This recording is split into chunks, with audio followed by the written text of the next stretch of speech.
வாசிகள் பார்க்கலாம். வேதத்திலிருந்து எசேக்கியேல் எழுதின தீர்க்கதரிசன புஸ்தகம் 2ஆம் அதிகாரம் 12ஆம் வசனத்தை நாம் வாசிப்போமாக. எசேக்கியேல் 2ஆம் அதிகாரம் 1-2. சாரி. அவர் என்னை நோக்கி, மனுபுத்திரனே, காலூன்றி நில், உன்னுடனே பேசுவேன் என்றார். அவர் அப்படி என்னுடனே பேசும்போது ஆவி எனக்குள் வந்து என்னை காலூன்றி நிற்கும்படி செய்தது. இந்த நாளிலே ஆவியான ஒத்தாசையோடு உங்கள் மத்தியிலே சொல்ல விரும்புகிற தேவனுடைய வார்த்தையில வந்தால் நில் என்ற தலைப்பின் கீழாக ஆவியான ஒத்தாசையோடு பேச விரும்புகிறேன். எதற்காக நாம் நிற்க வேண்டும்? இந்த நில் அப்படிங்கிறது கர்த்தர் எதை குறித்து சொல்லுகிறார் என்றால், முழங்கால நில் அப்படிங்கிறது. எதுல நில்லுன்னு அர்த்தம்? ஆண்டவர் நம்மோடு கூட பேச வேண்டும் என்றால், ஆவியானவர் நம்மோடு கூட இடைபெற வேண்டும் என்றால், தேவனுடைய சத்தத்தை கேட்க வேண்டும் என்றால், ஒரு தேவனுடைய பிள்ளை தேவனுடைய சமூகத்தில் என்ன செய்யணும் அப்படின்னா, முழங்கால நிக்கணும். நாம் எதற்கெல்லாம் நிக்க வேண்டும் என்பதுதான் இன்றைக்கு ஆவியான ஒத்தாசையோடு பார்க்க போகிறோம். முதலாவது, ஒரு தேவ பிள்ளை நான் தேவனுடைய சத்தத்தை கேட்க வேண்டும், நான் ஆவியானுடைய சத்தத்தை கேட்க வேண்டும். கர்த்தர் என்னை குறித்து வைத்திருக்கிற திட்டங்கள், தேசத்தை குறித்து வைத்திருக்கிற திட்டங்களை நான் அறிந்து கொள்ள வேண்டும் என்றால் நாம் எதிரில் நிற்க வேண்டும்? முழங்கால நிக்கிறது நிறைய பேருக்கு பாத்தீங்கன்னா ரொம்ப டேஞ்சரா இருக்கும். பாத்திருக்கீங்களா? குறைந்தபட்சம் ஒரு தேவ பிள்ளை ஒரு 20 நிமிஷம் அல்லது அரை மணி நேரமாவது தனிப்பட்ட வாழ்க்கையில நேர் முழங்கால நின்று ஜெபிக்கிற அனுபவத்தை நீங்க என்ன செய்யணும்? வளர்த்துக்கணும். சாத்தான் செய்யற ஒரு தந்திரம் என்னவென்றால், நம்மள முழங்கால என்ன செய்ய விட மாட்டான்? போட விட மாட்டான். பாத்திருக்கீங்களா? நம்ம ஆட்கள் உட்கார்ந்துட்டே ஜெபம் பண்ணுவான், இல்ல நின்றுட்டே ஜெபம் பண்ணுவான். இப்படி காலத்தை ஓடுறவங்க நிறைய பேர் இருக்காங்க. இங்க ஆண்டவர் எசேக்கியேல் தீர்க்கதரிசியை பார்த்து கர்த்தர் சொல்கிறார், மனுபுத்திரனே, உன் காலூன்றி நில், உன்னுடனே பேசுவேன் என்றார். காலூன்றி நில் என்றால் என்ன அர்த்தம்? முழங்கால நில் அப்படின்னு அர்த்தம். முழங்கால எதுக்கு கர்த்தர் போட சொல்றாரு? முழங்கால் என்பது தாழ்மையை குறிக்கிறது. தேவன் நமக்கு பிரியமா, தேவன் யாருக்கு கிருபை அளிக்கிறார் என்றால், தாழ்மை உள்ளவனுக்கு கர்த்தர் என்ன தருகிறார்? கிருபை அளிக்கிறார். பெருமை உள்ளவனுக்கு தேவன் என்ன செய்கிறார்? எதிர்த்து நிற்கிறார். நம்ம வாயில தாழ்த்துறே அப்படின்னு சொல்றது காட்டிலும் அது அனுபவத்துல அனுபவ ரீதியாக நாம் முழங்கால நின்று என்ன செய்யணும்? ஜெபிக்கணும். ஒரு தேவ பிள்ளை குறைந்தது உண்மையை சொல்றேன், உங்க வாழ்க்கையில என்ன போராட்டம் இருக்கலாம், என்ன பிரச்சனை இருக்கலாம், ஆனால் ஒரு 15 நிமிஷத்திலிருந்து 20 நிமிஷம் ஒரு குறிப்பிட்ட காரியத்துக்கு நீங்க முழங்கால நின்று ரெகுலராக ஜெபம் பண்ணி பாருங்களேன், கர்த்தர் உங்களுக்கு ஜெயித்து தருவதை காண்பீர்கள். அல்லேலூயா. இன்னைக்கு நிறைய பேர் முழங்கால் போடுற பழக்கமே கிடையாது. முழங்கால் போடுறாங்க. நிறைய பேர் முழங்கால பாருங்களேன், அந்த காலத்து ஊழியக்காரங்க, அந்த காலத்து விசுவாசிகள் எல்லாம் முழங்கால் என்ன செஞ்சிருக்கோம் அப்படின்னா தேஞ்சிருக்கு. இன்னைக்கு எத்தனை பேருக்கு முழங்கால் தேஞ்சிருக்குது? சொல்லுங்க. ஏன் இன்னைக்கு ஆண்டவருடைய சத்தத்தை உங்களால கேட்க முடியல? ஆனா முழங்கால் போடும்போது ரொம்ப கஷ்டம் தான். இவர் பாருங்க, இப்படி அவர் என்னுடனே பேசும்போது ஆவி எனக்குள் வந்து என்னை காலூன்றி நிற்கும்படி செய்தது அப்படின்னு போட்டிருக்குது. அப்ப என்ன அர்த்தம்? முதல் ஸ்டெப் நீங்க வச்சீங்கன்னா அடுத்த ஆவியானவர் உங்க கால்களுக்கு பலன் தந்து நீங்க ஜெபிக்கும்படியான பலனை உங்களுக்கு என்ன செய்வார்? தருவார். அல்லேலூயா. தேவ பிள்ளையே, உன் வாழ்க்கையில கர்த்தரோடு பேச நினைச்சேன்னா நீ எதிரில் நிக்கணும். குறைந்தபட்சம் ஒரு 15 நிமிஷமாவது ஒரு தேவ பிள்ளை கண்டினியூவா எதிர நிக்க பழகுங்க. முழங்கால நில்லுங்க. கர்த்தர் உங்களுக்கு என்ன தருவார் தெரியுமா? ஜெயத்தை தருவார். நீங்க முழங்கால நிக்கல அப்படின்னா நீங்க ஜெயத்தை பார்க்க முடியாது. வேதத்துல பாத்தீங்கன்னா எசேக்கியேல் 2ஆம் அதிகாரம் 4ஆம் வசனத்துல கர்த்தர் சொல்றாரு,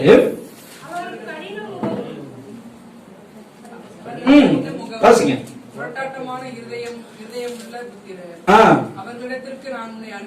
அவர்களிடத்திற்கு நான் உன்னை அனுப்புகிறேன், கர்த்தராகிய ஆண்டவர் இன்னதை உரைக்கிறார் என்று அவர்களோடு சொல். இப்ப நல்லா கவனிங்க. ஒண்ணு, கர்த்தர் நம்மோடு பேசுகிறார் முழங்கால நிற்கும் போது. 2, மற்றவங்களுக்கு என்னதை சொல்லணும் அப்படிங்கறத ஆவியானவர் நமக்கு வெளிப்பாடு தருகிறார். அல்லேலூயா. இது எப்ப கிடைக்கும் தெரியுமா? முழங்கால் நிற்கும் போது. நான் என் அனுபவத்திலிருந்து கன்ஃபார்மா சொல்றேன், முழங்கால் போடும்போது உண்மையாகவே கர்த்தருடைய சத்தத்தை நம்மளால என்ன செய்ய முடியுது? கேட்க முடியுது. இதுதான் உண்மை. நிறைய பேர் இன்னைக்கு எதிர நிக்கிறது இல்ல, முழங்கால நிக்கிற பழக்கமே கிடையாது. நிக்காதனாலதான் கர்த்தர் நிறைய பேர் நம்மளோட என்ன செய்ய முடியல அப்படின்னா பேச முடியல. தேவன் தருகிற வெளிப்பாடுகள் எல்லாம் நீங்க பெற்றுக்கொள்ளணும் அப்படின்னு நினைச்சீங்கன்னா அடுத்த 6ஆம் வசனம் 8ஆம் வசனத்தை வாசிங்க பார்க்கலாம். மனுபுத்திரனே, நீ அந்த கலகு விட்டாரை போல கலகக்காரனாய் இராமல் நான் உடனே சொல்லுகிறதை கேள், உன் வாயை திறந்து நான் உனக்கு கொடுக்கிறதை புசி என்றார். அப்பொழுது இதோ என்னிடத்திற்கு நீட்டப்பட்ட ஒரு கையை கண்டேன், அது கையிலே ஒரு புஸ்தக சுருள் இருந்தது. அவர் அதை எனக்கு முன்பாக விரித்தார். அதில் உள்ளும் புறமும் எழுதப்பட்டிருந்தது. அதிலே புலம்பல்களும் தவிப்புகளும் ஐயோ என்பதும். எதை காட்டுது அப்படின்னா, நம்ம முழங்கால நிற்கும் போது 3 காரியம் நடக்குது. ஒன்று, தேவன் நம்மோடு பேசுகிறார். 2, என்ன நடக்கிறது என்றால், மற்றவங்களுக்கு நம்ம என்ன வார்த்தை சொல்லணும் அப்படிங்கிற வெளிப்பாடை பெற்றுக் கொள்கிறோம். கர்த்தர் இன்னதை உரை என்று சொன்னார் பாத்தீங்களா, அதனால என்ன பேசணும் அப்படிங்கறத நம்ம பெற்றுக்கலாம். 3வது, வெளிப்பாட்டு மண்டலத்துக்குள்ளே ஆவியானவர் நம்மளை கொண்டு செல்கிறார். அல்லேலூயா. எந்த மண்டலத்துக்குள்ள? 3 காரியம் ஒரு தேவ பிள்ளைக்கு தேவை. என்ன அப்படின்னா, முதலாவது தேவனுடைய சத்தத்தை நீ கேட்கிறவனா இருக்க வேண்டும். 2வது, அந்த தேவ சத்தத்தை கேட்கும் போது உன்னை குறித்து கர்த்தர் என்ன பேசுறார் அப்படிங்கிறது தெரியணும். 2வது, உன் மூலமா மற்றவங்களுக்கு கர்த்தர் என்ன பேசுறார் அப்படின்னு தெரியணும். உன் குடும்பத்தை குறித்து கர்த்தர் பேசுவார். நீ முழங்கால நிற்கும் போது, எதுல நிற்கும் போது? முழங்கால் நிற்கும் போது உன் பிள்ளையை குறித்து கர்த்தர் பேசுவார். உன் குடும்ப நபர்களை குறித்து கர்த்தர் பேசுவார். அல்லேலூயா. ஒரு நிமிஷம் கரங்களை உயர்த்தி, நான் தேவ வார்த்தை கேட்க கூடாது சொல்லுங்க பார்க்கலாம். நான் தேவ வார்த்தை கேட்க கூடாது, எனக்கு விரோதமாய் போராடுகிற கனத்தின் ஆவிகளை, தூக்கத்தின் ஆவிகளை இயேசு கிறிஸ்துவின் நாமத்தில் கட்டுகிறேன். இந்த அசுத்த ஆவிகள் என்னை கட்டி வைத்திருக்கிற, எங்களை கட்டி வைத்திருக்கிற கட்டுகளை இயேசு கிறிஸ்துவின் நாமத்தில் கட்டவிழ்கிறேன். கனத்தின் ஆவியே, இயேசு கிறிஸ்துவின் நாமத்தில் என்னை விட்டு வெளியேறி போ. ஏசப்பா, ஜெயத்தை தந்ததுக்காக உமக்கு நன்றி. இயேசுவின் நாமத்தில் பிதாவே, ஆமென். அல்லேலூயா. ஆண்டவர் என்ன சொல்லுகிறார்? நாம் முழங்காலில் நிற்கும் போது 3 காரியத்தை கர்த்தர் நமக்கு என்ன செய்கிறார், தருகிறார். வேதத்துல நம்ம வாசித்து பார்ப்போம் என்றால், யாத்திராகமம் 34ஆம் அதிகாரம் 1-2 வசனங்களை வாசிங்கள் பார்க்கலாம். யாத்திராகமம் 34ஆம் அதிகாரம் 1-2. கர்த்தர் மோசேயை நோக்கி, கற்பனைகளை இழைத்துக்கொள். நீ உடைத்து போட்ட முந்தின பலகைகளில் இருந்த வார்த்தைகளை அவைகளில் எழுதுவேன். விடிய காலத்தில் நீ ஆயத்தமாகி சீனாய் மலையில் ஏறி அங்கே மலை உச்சியில் காலமே என் சமூகத்தில் வந்து என்ன செய். நல்லா கவனிங்க. அந்த நில் அப்படின்னா என்ன அர்த்தம்? முழங்கால நில்லுன்னு அர்த்தம். அல்லேலூயா. தேவனாகிய கர்த்தர் மோசேக்கு சொன்னார், உலக சிந்தனைகள் ஏன் மலையில ஏறி வந்து வர சொன்னார் அப்படின்னா, இந்த உலகத்துக்குரிய சிந்தனைகள்லாம் ஸ்டாப் பண்ணிட்டு, எதெல்லாம் ஸ்டாப் பண்ணணும்? உலகத்துக்குரிய சிந்தனைகள்லாம். ஏன் அதிகாலையில கர்த்தர் வர சொல்றாங்க? நைட்டு நம்ம தூங்கும் போது நம்ம மைண்ட் என்ன செய்யணும்? ரிலாக்ஸா இருக்கும். பார்த்திருக்கீங்களா? அந்த ரிலாக்ஸான நேரத்துல தேவ சமூகத்தில் போய் முழங்கால நிற்கும் பொழுது கர்த்தருடைய ஆவியானவர் நமக்கு வெளிப்பாடுகளை, வேத வசன வெளிப்பாடுகளை தேவன் நமக்கு தருவார். அல்லேலூயா. அது ஆண்டவர் சொல்லும்போது சொல்றாரு, ஆயத்தமாகி நில். எப்படி நிக்கணுமா? எதுக்குமே நமக்கு என்ன தேவை அப்படின்னா ஆயத்தம் தேவை. அல்லேலூயா. நிறைய பேர் ஜெபம் பண்றதுக்கு என்ன இல்லை அப்படின்னா ஆயத்தம் தேவையில்லை. ஆயத்தமே இல்லாம ஜெபிக்க உட்கார்ந்து இருக்காங்க. அதனால எதுக்கு ஜெபிக்கன்னு தெரிவதில்லை. இப்படி எல்லாம் பல காரியம் இருக்குது. அப்ப ஆயத்தமாக என்ன செய்யலாம் பாஸ்டர்? காலையில் இருந்து சொன்னேன், கொஞ்சம் முகத்தை சோப்பு போட்டு கழுவ முடிஞ்ச என்ன செய்யலாம்? கழுவலாம். பல்ல கொஞ்சம் என்ன செய்யலாம்? பிரஷ் வச்சு என்ன செய்யலாம்? விளக்கலாம். தூங்குற இடத்துல உட்காராம மத்த இடத்துல போய் என்ன செய்யலாம்? உட்கார்ந்து நீங்க ஜெபம் பண்ணீங்கன்னா உங்களால என்ன செய்ய முடியும்? ஜெபிக்க. நம்ம ஆட்கள் நிறைய பேர் பாத்தீங்கன்னா அதே இடத்துல உட்கார்ந்துருப்போம். பார்த்திருக்கீங்களா? அதே இடத்துல உட்கார்ந்து உங்களுக்கு ஜெயிக்க, அதை என்னால ஓவர் கம் பண்ண முடியும் அப்படின்னா ஓகே, அது ஒன்றும் பிரச்சனை இல்லை. நாங்கள் அந்த காரியத்திலே செய்திருக்கிறோம். நீங்க அப்படி செய்வீங்க அப்படின்னா அது உங்கள் திறமை. சரிதானா? ஆனா நிறைய பேர் உட்கார்ந்தாலும் உட்கார்ந்த இடத்துல என்ன செஞ்சிருவாங்க? தூங்கிடுவாங்க. அப்படின்னா நீங்க என்ன செய்யணும்? இந்த ஸ்பாட்டை விட்டு என்ன செய்யணும்? எந்திக்கணும். எனக்கு ஒரு பாஸ்டர் தெரியும். அந்த பாஸ்டர் காலையில 3 மணிக்கு எழுந்துச்சு, குளிச்சு வேற ட்ரெஸ் போட்டுட்டு அதுக்கு பிறகு உட்காந்து ஜோமன் உட்காரு. இன்னைக்கு வரைக்கும் பல ஆண்டுகள் செஞ்சுக்கிட்டு இருக்காரு. உண்மையில பயங்கரமான ஆளு தானே. காலையில இருந்து குளிக்கிறது ஒரு பெரிய கிருபை தான். அல்லேலூயா.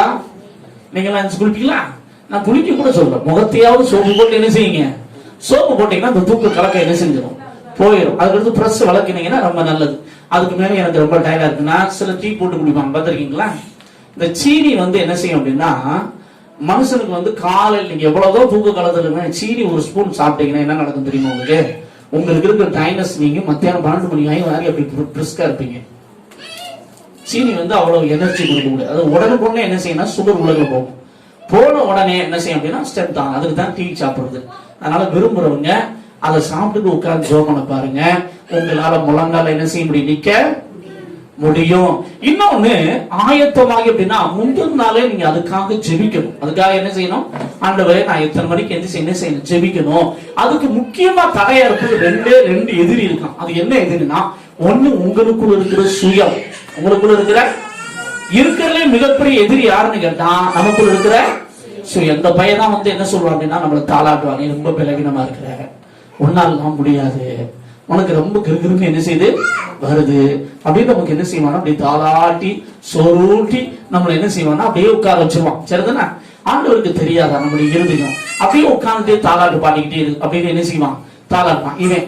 இதனால முதல்ல நீங்க எது அழிக்கப்பட ஜெபிக்கணும் அப்படின்னா, பரிசுத்த ஆவியானவரே எனக்குள்ள இருக்கிற சுயம் என்ன செய்யப்படணும்? அழிக்கப்படணும். அதுக்காக உமக்கு சோத்திரம் சொல்லி முந்தின நாள் நல்ல கர்த்தரை சோத்திரம் பண்ணணும். அடுத்து ரெண்டாவது போராடுறது என்னன்னா பிசாசு. பிசாசு அதிகாலை நல்லா கவனிக்கணும். காலை தோறும் உடைய கிருபை எப்படி இருக்கிறது? புதிதாக இருக்கு. அந்த கால வேலை கிருபை வேற எந்த டயத்துல என்ன செய்யாது? கிடைக்காது. அந்த கால வேலை. அதனாலதான் ஆண்டவர் சொன்னார், விடிய காலத்தில் என்ன செய்? ஆயத்தமாகி சமூகத்தில் என்ன செய்? நில். அப்படி நின்றதுனாலதான் மோசே தேவனாகிய கர்த்தர் இஸ்ரவேல் சபைக்கு என்னென்ன வார்த்தைகளை கொடுக்கணும் 10 கற்பனைகளை கர்த்தர் என்ன செய்தார்? வெளிப்படுத்தினார். 263 கட்டளைகளுக்கு மேல அவனுக்கு என்ன செஞ்சானா அந்த வெளிப்பாடெல்லாம் எப்ப கொடுத்தார் அப்படின்னா மோசே மலையில உட்கார்ந்து இருக்கும் போதுதான் கர்த்தர் கொடுத்தார். அல்லேலூயா. மோசே முழங்காலில் நின்று ஜெபிக்கிற ஒரு மனிதன். தேவ பிள்ளையே, உன் வாழ்க்கையில் நீ முழங்கால நிற்கும் போதுதான் உன்னை குறித்து திட்டத்தை கர்த்தர் வெளிப்படுத்துவார். உன் குடும்பத்தை குறித்து திட்டத்தை கர்த்தர் வெளிப்படுத்துவார். உன்னை கொண்டு கர்த்தர் என்ன செய்ய நினைக்கிறார் அந்த திட்டத்தை கர்த்தர் வெளிப்படுத்துவார். அல்லேலூயா. ஆனா நீங்க முழங்கால நிக்கல அப்படின்னா ஒரு வெளிப்பாடு என்ன செய்யாது. அதுக்குதான் கர்த்தர் நீங்க சொல்றாரு. யாத்திராகமம் 17ஆம் அதிகாரம் 8ஆம் வசனத்திலிருந்து 14ஆம் வசனம் வரைக்கும் நீங்க வாசித்து பார்த்தீங்க அப்படின்னா அங்கே ஒரு சம்பவத்தை நான் பார்க்க முடியும். என்ன அப்படின்னா, அமலேக்கியர் இஸ்ரவேல் ஜனங்களோடு ரெவிலி தீவிலே யுத்தம் பண்ணும்படியாக என்ன செய்யறாங்கன்னா வந்து நிக்கிறாங்க. இந்த அமலேக்கியருடைய டியூட்டி என்ன அப்படின்னா, அவங்க என்ன செய்வாங்கன்னா பவுஞ்சா போய் ஒரு குறிப்பிட்ட இன மக்களை தாக்கி அங்க இருக்கிற பொருட்களை சுருட்டிட்டு இவங்க செழிப்பா வாழ்றதுதான் இவங்களுடைய நோக்கம். அமெரிக்கர் என்ன செய்வானா, இந்த பகுதியில் இந்த மக்கள் இருக்காங்களா, அந்த தேசத்துல இருக்காங்களா, அங்க போய் என்ன செய்வானா சண்டை போடுவாங்க. அங்க இருக்கிற பொருட்கள் என்ன செய்வானா கொள்ளையடிச்சுட்டு இவங்க சுகபோகமா வாழ்வாங்க. இது அவங்களுடைய டியூட்டி. அதனால இஸ்ரவேல் ஜனங்கள் வந்த பொழுது அவங்க கிட்ட நிறைய பொருட்கள் இருக்கு என்பதை அவர்கள் அறிந்து அவர்களோடு கூட என்ன செய்யறாங்கன்னா அமலேக்கியர் யுத்தம் பண்ணுகிறார்கள். அமலேக்கியர் யுத்தம் பண்ணும் போது மோசே சொல்றாரு, என்ன சொல்றாரு வாசிக்க பார்க்கலாம்.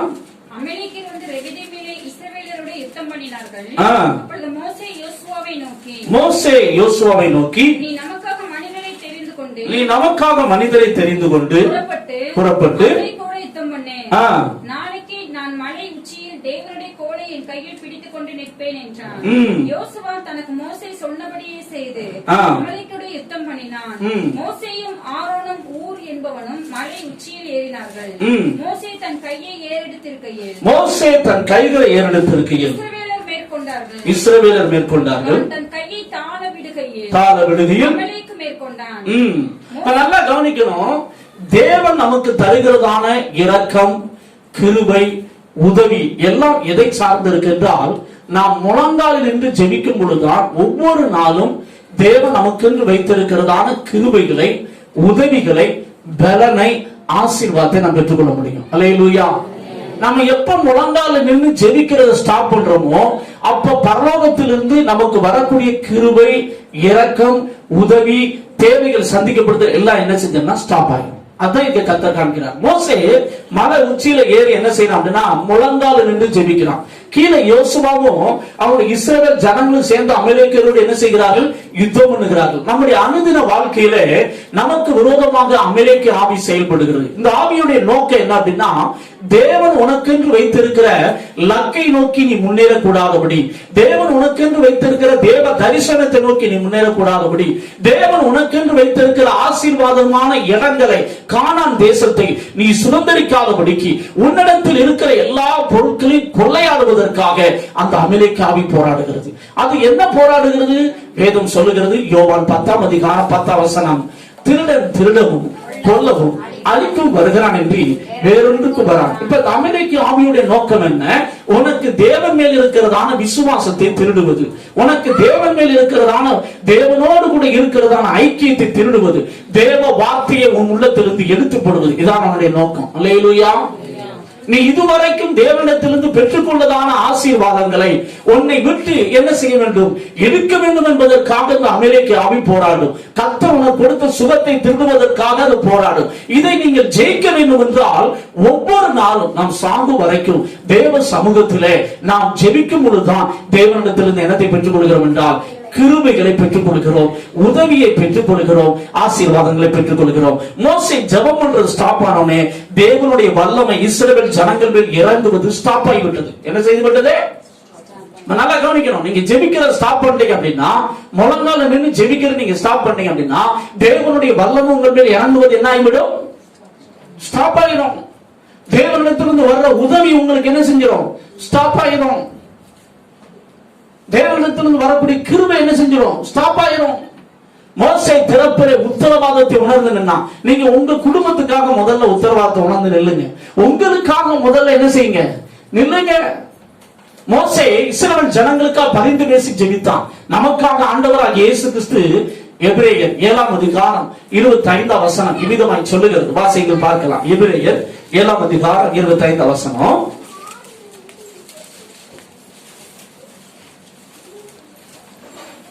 சீக்கிரம் வாசிங்க. தமது மூலமாய் தேவனிடத்தில் சேருவதற்காக வேண்டுதல் செய்யும்படிக்கு அவர் எப்பொழுதும் உயிரோடு இருக்கிறவராகியா அவர்களை முற்றுமுடிய ரட்சிக்க வல்லமையுள்ளவராக. நாம் விசுவாசிக்கிற இயேசு கிறிஸ்து என்ன செய்கிறார் என்றால், ஒவ்வொரு நாளும் நமக்காக சபைக்காக என்ன செய்கிறார் தெரியுமா? பிதாவாகிய தேவனிடத்தில் எப்பொழுதும் வேண்டுதல் செய்கிறார். அல்லேலூயா. எப்பொழுது என்ன செய்கிறார்? எப்படி மோசே ஜெபம் பண்ணின பொழுதுதான் இஸ்ரவேல் ஜனங்கள் மேல் தேவனுடைய வல்லமை என்ன செஞ்சது? இறங்கியது. இறங்கின பொழுதுதான் தேவனுடைய பாதுகாப்பை அவர்கள் உணர்ந்தார்கள், தெய்வீக சுகத்தை அவர்கள் பெற்றுக் கொண்டார்கள், தேவனுடைய கிருபையை அவர்கள் பெற்றுக் கொண்டார்கள். அல்லேலூயா. அவர்கள் வாழ்க்கையில வெற்றியை அவர்கள் பெற்றார்கள். நம்முடைய வாழ்க்கையில நாம் வெற்றியை அனுதின ஜீவியத்தை பெற வேண்டும் என்றால் நாம் முழங்காலில் நின்று என்ன செய்ய வேண்டும்? மோசே முழங்கால் நின்றது மட்டுமல்ல, 2 கரங்களை உயர்த்தி ஜெபம். அது எதை காட்டுது அப்படின்னா, தேவனையே முழுமையை சார்ந்திருப்பதையும் தன்னுடைய வாழ்க்கையில் எல்லா தேவைகளுக்கும் தேவனையே அவன் விசுவாசித்திருக்கிறான் என்பதற்கு அடையாளமாக இருக்கிறது. அல்லேலூயா. தேவ பிள்ளையே, நீ முழங்கால் நிற்கும் பொழுது 2 கரங்களை நீ உயர்த்தி ஜெபிக்கும் பொழுது நீ தேவனை சார்ந்திருக்கிறாய் என்பதை உண்மையாக உன் அனுபவத்தில் காட்டுற. வேதம் சொல்லுகிறது, கிரியில்லாத விசுவாசம், கிரியில்லாத விசுவாசம். இப்ப நிறைய பேர் இயேசுவை விசுவாசிக்கிறேன்னு சொல்லுவான், ஆனா முழங்கால் போட்டு என்ன செய்ய மாட்டான். பார்த்திருக்கீங்களா? நம்ம ஆட்கள் நிறைய பேர் சாத்தா கூட இயேசுவை விசுவாசிக்கதான் செய்யறான். விசுவாசிக்கிறேன்னு இல்லையா? முழங்கால் போட்டு சொல்லுவானா? ஹலோ, தேவனுக்கு பிரியமானது தாழ்மை, சாத்தானுக்கு பிடிக்காது தாழ்மை. சாத்தானுக்கு என்ன செய்யாது? பிடிக்காது. நீங்க முழங்கால் போடும்போது என்ன செய்றீங்க அப்படின்னா, உங்ககிட்ட நிறைய குறை இருக்கலாம், சரிதானா? குறையோடு கூட நீங்க தேவ சமூகத்தில் போய் முழங்கால நிற்கலாம். முழங்கால நிற்கும் போது தேவன் மனதுருகிறார். ஏன் மனதுருகிறார் தெரியுமா? ஒரு மனிதன் தன்னால் முடியாது அப்படிங்கறத ஐ ஆம் ஃபுல் சரண்டர் அப்படிங்கிறதுக்கு அது அடையாளம். அல்லேலூயா. அவன் தன்னை தாழ்த்துகிற பொழுது அவன் வாழ்வில் இருக்கிற குறைகளை தேவன் மன்னித்து அவனுடைய ஜெபங்களை கேட்டு அவனுக்கு பதில் தருகிறார். அல்லேலூயா. உங்களுடைய அனுதின வாழ்க்கையில ஜீவியத்திலே தேவனுடைய பலனை நீங்கள் பெற்றுக்கொள்ள வேண்டும் என்றால், தேவனுடைய பாதுகாப்பை நீங்கள் பெற்றுக்கொள்ள வேண்டும் என்றால், தேவனுடைய இரக்கத்தை நீங்கள் பெற்றுக்கொள்ள வேண்டும் என்றால், தேவனுடைய கிருபையை நீங்கள் பெற்றுக்கொள்ள வேண்டும் என்றால், நீங்கள் அனுதினமும் முழங்கால நின்று ஜெபிக்கும் பொழுதுதான் தேவனுடைய வல்லமை உங்க மேல இறங்கிட்டே இருக்கும். தேவனுடைய வல்லமை இறங்க இறங்க உங்க வாழ்க்கையில எதெல்லாம் முன்னேறக்கூடாதபடிக்கு அமெரிக்க ஆவிகள் போராடுகிறதோ அந்த அமெரிக்க ஆவிகளை ஜெயிக்கக்கூடிய பலனை கர்த்தர் உனக்கு தருவார். அல்லேலூயா. நிறைய பேர் யெகோவா நிசி, அந்த பகுதியில் யெகோவா நிசின்னு ஒரு வருது. யெகோவா நிசி என்றால் வெற்றி தருகிறவன் அர்த்தம். பாட்டு மட்டும் உற்சாகமா நிறைய பேர் பாடுறான். ஆனா உண்மையை சொல்ல போனா அவங்களுக்கு யுத்தம் எவ்வளவு நேரம் நடந்தது தெரியுமா? காலையில இருந்து சாயந்தரம் வரைக்கும் கிட்டத்தட்ட 12 மணி நேரம். எவ்வளவு நேரம் ஃபைட் நடக்குங்க? அப்ப மோசே எவ்வளவு நேரம் ஜெபம் பண்ணிருக்காரு சொல்லுங்க. நீங்க நானும் எவ்வளவு நேரம் ஜெபம் பண்றோம்? 12 நிமிஷம் முழங்கால் போடுறோமா? சொல்லுங்க. சகோதரர் டிஜிஎஸ் தினகரன் ஐயா அவர்கள் 8 மணி நேரம் முழங்கால நிற்பாராம். நீங்க 8 நிமிஷம் முழங்கால நிக்கிறீங்களா? ஹலோ, நிக்கிறீங்களா? முழங்கால் போடணும். நம்ம ஆட்களுக்கு எப்படி இருக்குது? நிறைய பேர் எனக்கு பஞ்சு முத்தியா தான் வாழ நினைச்சிட்டு இருக்காங்க. தேவ பிள்ளையே, உன் வாழ்க்கையில முன்னேறுவதற்கு எதெல்லாம் தடைக்கற்களா நிற்குதோ அதுதான் அமலேக்கிய ஆவி. மறந்து போகாதே. இந்த அமலேக்கிய ஆவி உனக்கு தேவன் கொடுத்ததான விசுவாசத்தை திருடுவதில் கவனமாக செயல்படுகிறான். தேவன் உனக்கு கொடுத்ததான பரிசுத்தத்தை திருடுவதில் கவனமாக இருக்கிறான். தேவன் உனக்கு கொடுத்ததான ஜெப ஆவியை திருடுவதில் அவன் கவனமாக இருக்கிறான். இதை மூணையும் திருடிட்டா அவ்வளவுதான், நீ நம்பிக்கை இல்லாம உட்கார்ந்துருவ. ஆமா, என்னத்தை ஜெபம் பண்ணி என்னத்தை ஒண்ணு நிச்சயம் மாட்டேங்குது, நடக்க மாட்டேங்குது. தேவ பிரசன்னத்தை திருடி விடுவான்.